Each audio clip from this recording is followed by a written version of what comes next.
संत मीराबाई ही एक अलौकिक कृष्ण भक्त. तिनं आपलं सर्व जीवन कृष्णाला समर्पित केलं होतं. कृष्ण भक्तीपर तिनं रचलेली गीतं, भजनं अतिशय भावपूर्ण आहेत आणि त्याचबरोबर त्यातलं माधुर्य अवर्णनीय आहे.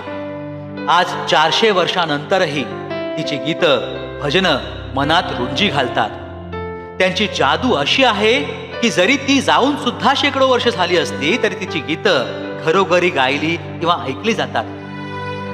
कदाचित त्यामागे त्या गीतांमध्ये असलेली आर्तता, कृष्णाला भेटण्याची आस, त्यासाठी तिने केलेले आर्जव ऐकणाऱ्याच्या हृदयाला भिडतात.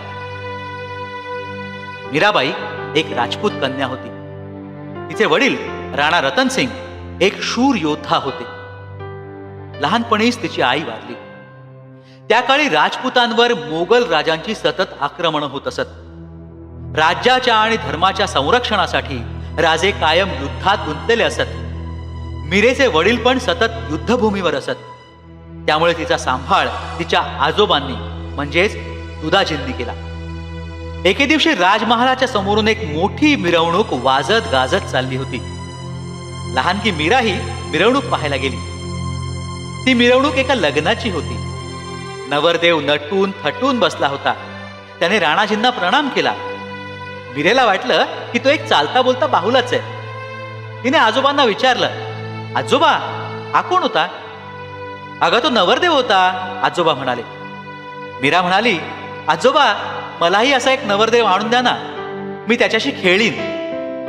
आजोबा मोठ्याने हसले. पण दुसऱ्याच दिवशी त्यांनी श्रीकृष्णाची एक सुंदर सजलेली मूर्ती मीरेला दिली आणि म्हणाले, मीरा हा तुझा नवरदेव, त्याला नीट सांभाळ बरं का. आजोबांना आपल्या या कृतीचा पुढे किती मोठा परिणाम होणार आहे याची काहीच कल्पना नव्हती. मूर्ती मिळताच मीरा आनंदाने नाचू लागली.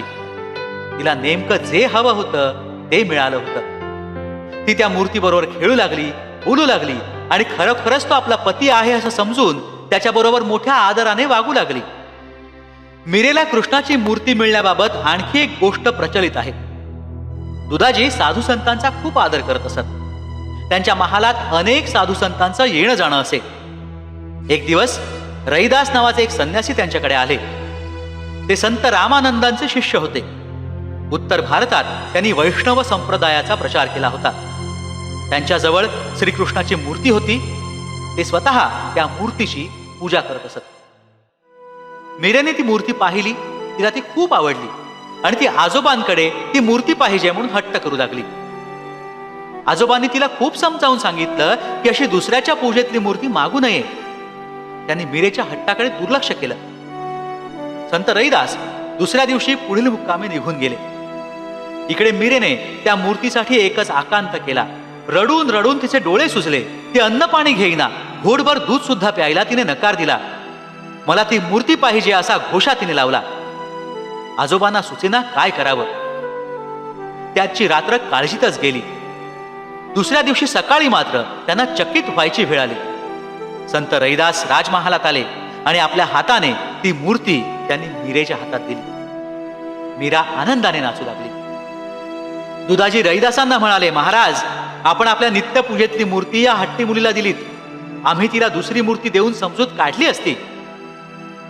रैदास म्हणाले, काय सांगू राणाजी, काल रात्री प्रत्यक्ष भगवान श्रीकृष्ण माझ्या स्वप्नात आले आणि म्हणाले, माझी परमभक्ता मीरा माझ्यासाठी रडतेय. तुम्ही लवकर जाऊन तिलाही माझी मूर्ती देऊन या. देवाच्या या आज्ञेचं पालन करण्यासाठी मी इथे आलोय. मीरा सामान्य मुलगी नाही तर ती मोठी भक्त आहे.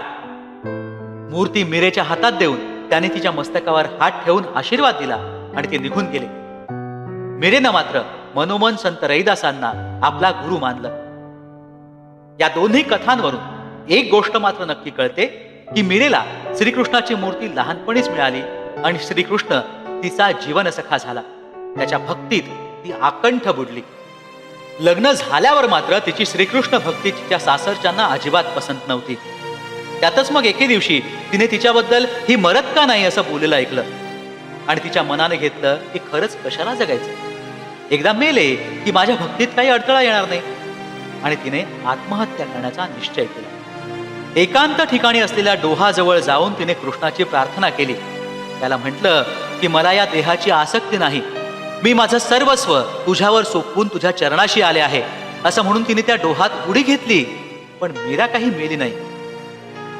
तिला असं जाणवलं की जणू काही कृष्णानेच तिला सांगितलं की आत्महत्या पाप आहे, तू वृंदावनाला जा. मग मीरेने पुढचा मागचा काही विचार न करता घर सोडलं आणि पायीच वृंदावनाच्या रस्त्याला लागली. वृंदावनाला तिला ठाई ठाई श्रीकृष्णाचं अस्तित्व जाणवू लागलं. तिच्या भक्तिपूर्ण नृत्य गायनाने तिची कीर्ती दूरवर पसरली. कहाणीचा बोध: प्रेम आणि भक्ती या दोन भावनांच्या आधारे आयुष्य अर्थपूर्ण होऊ शकतं.